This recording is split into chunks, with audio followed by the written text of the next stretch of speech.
Mapali ang pisaban niya ni Ingmetong Amestra amang amuanan kareng estudyante kabang maka-live kay social media. Agpang kareng netizens, ela usturin kayang salitang pepasyog, below the belt la o foul. May issue na rin show cause order in Department of Education kay Mestra at tuturo kay Metro Manila. Bang kanitang makapamayang eksplanasyon, dikil kimilyari. Ingmeto nga pengari at pamuntok na mo naman ng Division Federation of Parents Teachers Association ay Jordan de Guzman, akakit na kanoing maragula pa magbayo ka ng estudyante nga niya, kumpara inyang iya ing magaral. Bilang experience po niya pong 90s, mga kandut kayo po, mga sermon kami, mga palo kami, pero yung kapalit na po nita, maging kayo pong matatag lalo, may po ay isiptang may stress kami, mag-suicide kami. Pero ngayon medyo uling pong ating pong napukarakala border king teacher versus teacher king kareng anak. Minsan po ding anak maging wikla po ngayon napukarakala isip. Maging na pong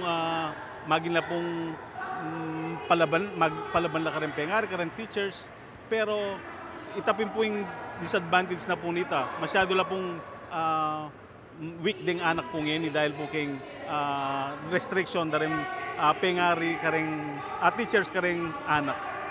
Agpang naman king occupational therapist ay Gabriel Angelo Gilas, karas king pisabiyang pamagdisiplina, ali kailangan maging strict o harsh.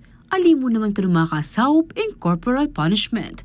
Kalupunan ng dudog pa agamat lakas na kareng eskwela at magresulta lang mo rin king trauma kareng estudyante.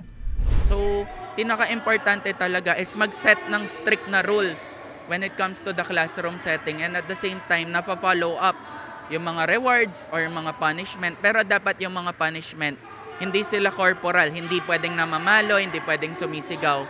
So, dapat meron lang silang appropriate na mga punishment. Like for example, magkakaroon ng minus sa grade, ganon. O kaya magkakaroon ng counseling intervention, o kaya pwede rin na mabawasan yung break nila pag lunchtime, so ganon.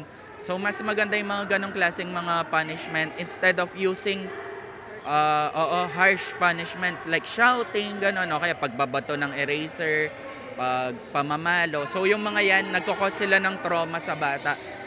Kini naman king probinsya, susulong na ng Department of Education kapamilatan ng Schools Division Office o SDO Pampanga ing positive discipline. Bang apektuhan ng moral at self-esteem da ring anak.